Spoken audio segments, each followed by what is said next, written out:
Sanibonani, molweni, ndinamkela kwiSASA-TV ngesiXhosa. uLazarus ke guys akaziva kamnandi kakhulu, uyinto ekhalayo nje oko.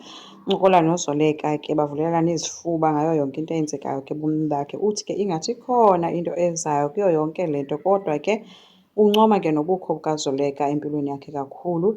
Wabe sithi ke into ayidingayo kakhulu ziimpendulo nje kutatakhe uba umthetho wakhona kwenzekani because ikhona inyani ezayo apha and uthi ukhathele yena ukupritenda. So uthi kwale nto yokuvela kweendaba zikaAzande loo nto ithi ikhona into enintsi eyenzekayo apha.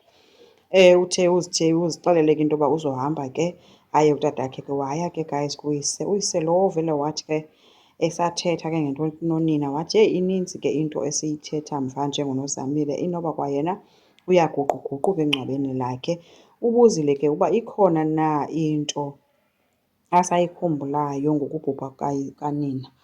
Ubuza uyise. Uyise ke ubuze uba isuka phi yonke le nto yakho njengoba ngoku sowubuza ezi zinto. Kangakuthi omnye kaloku yayinguwe umntu wokugqibela owawunaye kulaa hotel room. So sendinirhalela ukwazi into yoba ikhona into osayikhumbulayo na wena ngalaa mini. So kuloo nto yabo ke bathe besancokola kanti nomfundiso ke guys umamele apha ecaleni kwendawo edongeni. Uye wafowunela uZoleka ngesipidi ke uthukile into yoba hayibo nanku uSigqibo ethetha ngento. Ubuza ke ngoku uZoleka into yoba wena uye wathini kuSigqibo? Athi omnye hayi khange ndithethe nto. Athi hayi bo nditsho uba kaloku nanku apha ngoku ebuza utatakhe ngento edibanise noNozamile. UZoleka uye wathetha inyani ke guys esithi ha-a mna andazi kwanto, andazi nelimdaka kuyo yonke into edibaniselene noba uphi kwangoku uLazarus. Uyise kuqhubekile ke uncokola noLazarus esithi into yokubhubha kaNozamile yinto eyayibuhlungu kakhulu. Andazi uba why uyigrumba kangaka and sisilonda kum esesaphola nje esi. ULazarus uthi ke nam ndidinga ukukhelisha because mna isandiphethe kakubi. And uvele wathi ke kuye ke mna into endingayidingiyo kuwe uba siphinde sithethe ngalena into, siyiyekile nje kanje. So umke ke eyiloo nto ke ingekho rayithi ke ulazi wafika wabalisela uZoleka ke xa simxelela ke sithi eyi ndithe ke ndithetha ngomama kutata, utata watshintsha ubuso wayinto nje vele yandithi shut down.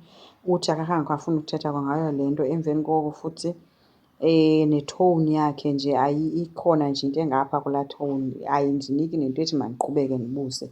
uZoleka uye wathi ke ha-ana enye into kaloku mhlawumbi utatakho uzama naye ukumuva on, yinto eyenzeka eminyakeni emininzi eyagqithayo le nto.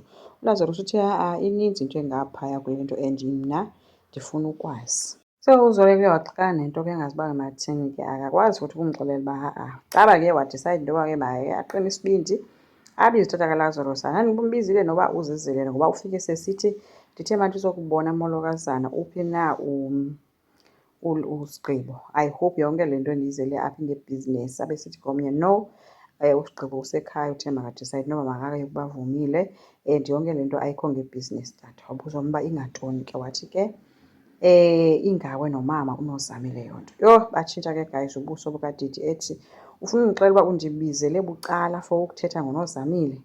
Wathi mhlawumbi yile nto uba ndakhe ndakufanisa noNozamile mhlawumbi ndathi undikhumbuza yena. Wathi ngowantoni loo mdla ungaka unawo ngonkosikazi wam? UZoleka uthe no ayikho ngaloo nto tata, qha ke futhi ndizocela uyijonge ngolunye uhlobo. Andikudeleli xa ndikubuza yonke le nto but uLazarus akakho rayithi. So ufuna ukwazi ngento edibanise nomamakhe oko endibuza and nam ndifuna ukwazi uba nditshatele kumzi onjani. Wabe sethula utata wakhona emjonga wabuza kuZoleka uba tata ndicela ukubuza into yoba wawunaso na isandla ekuswelekeni kukamama? Yho akwabi kubi ke guys kutata uNgqukana wayinto ejamileyo. Andazi ke noba uzode amphendule okanye bazothi xa sebethetha atsho ayibone umnombo wayo yonke le nto uba usuka phi. Mhlawumbi ke ngoku asebenzise uZoleka babe against uNomfundiso kakhulu so that uAzanda azange ayiwini yonke le battle because mhlawumbi uzoyibhaqa uba isuka ngaphi le nto. Asazi ke guys, sindicela siqhubeke sisubscribe, silike, singakhomenta futhi. Bye.